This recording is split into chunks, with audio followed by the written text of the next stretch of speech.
భారీగా పెరుగుతున్న సైబర్ నేరాలపై అప్రమత్తంగా ఉండలేకపోతే ఇక అంతే. లింక్ ఓపెన్ చేస్తే వారి ఉచ్చులో పడినట్టే. సైబర్ నేరాలపై ప్రత్యేక కథనం.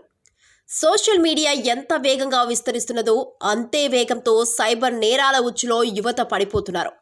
మోసగాళ్లు ఎన్ని విధాలుగా సైబర్ నేరాలకు పాల్పడే అవకాశం ఉందో ఇప్పుడు చూద్దాం. కంప్యూటర్ సిస్టమ్ లేదా నెట్వర్క్లను అక్రమంగా అనాధికారికంగా యాక్సెస్ చేయడం లేదా హ్యాకింగ్ చేయడం, ఎలక్ట్రానిక్స్ రూపంలో ఉన్న సమాచారాన్ని దొంగలించడం, email bombing, salami attack, service అటాక్ను అడ్డుకోవడం, వైరస్ లేదా వార్మ్ దాడులు, లాజిక్ బాంబ్స్, వాటన్నింటివి వివిధ రూపాల్లో ఉండే సైబర్ నేరాలు. దేశంలో ఆన్లైన్ లావాదేవీల వ్యాపారం శరవేగంగా విస్తరిస్తోంది. అయినా సైబర్ నేరాల పట్ల ప్రజలకు ఉన్న అవగాహన చాలా తక్కువ. అందుకే లాటరీ తగిలిందని తప్పుడు మెయిల్స్ పంపించి పెద్ద ఎత్తున డబ్బు కొల్లగొట్టే నైజీరియన్ మోసాల సంఖ్య ఎక్కువ అవుతుంది. కోట్లు విలువ చేసే లాటరీ తగిలిందని చెప్పగానే వెనక ముందు ఆలోచించకుండా అడిగినంత డబ్బు మాయగాళ్ల ఖాతాలో డిపాజిట్ చేసే వారి సంఖ్య కొదవలేదు. సైబర్ నేరాలు రెండు వైపులా పదునున్న కత్తి లాంటివి. సైబర్ నేరగాలు సైబర్ క్షేత్రాన్ని దుర్వినియోగం చేసి ప్రపంచ భద్రతను ప్రమాదంలోకి నెట్టేస్తున్నారు. ఎక్కడో సుదూర ప్రాంతంలో ఉన్న సైబర్ నేరస్తులు మన నెట్టింట్లో ప్రవేశించి మన బ్యాంక్ ఖాతాను ఖాళీ చేస్తున్నారు, మన ప్రైవసీని దెబ్బతీస్తున్నారు.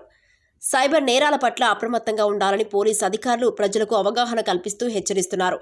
ప్రతి ఒక్కరి చేతిలో ఆండ్రాయిడ్ ఫోన్లు వచ్చాయన్నారు. ఇప్పుడు సోషల్ మీడియా ప్రభావం ఎక్కువ ఉన్నదని, దీనికి రెట్టింపుగా సైబర్ నేరగాల సంఖ్య కూడా పెరుగుతుందన్నారు.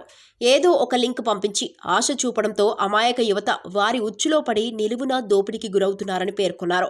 అవగాహనతోనే సైబర్ నేరాలను నివారించే అవకాశం ఉన్నదన్నారు. సమాజంలో పెరుగుతున్న సైబర్ నేరాలపై ప్రజలు అప్రమత్తంగా ఉంటూనే డయల్ 100పై అవగాహన కలిగి ఉండాలని ప్రజలకు సూచించారు. ఏదైనా సమస్య ఎదురైనప్పుడు పోలీసులు సాయం పొందాల్సి వస్తే వెంటనే డయల్ 100కు కాల్ చేయాలని చెప్పారు. అపరిచితుల నుంచి SMS, ఈమెయిల్, వాట్సాప్ల ద్వారా వచ్చే బ్లూ కలర్ లింక్స్ను క్లిక్ చేస్తే మీ మొబైల్లోని డేటా మొత్తం సైబర్ నేరగాల చేతుల్లోకి పోతుందని హెచ్చరించారు.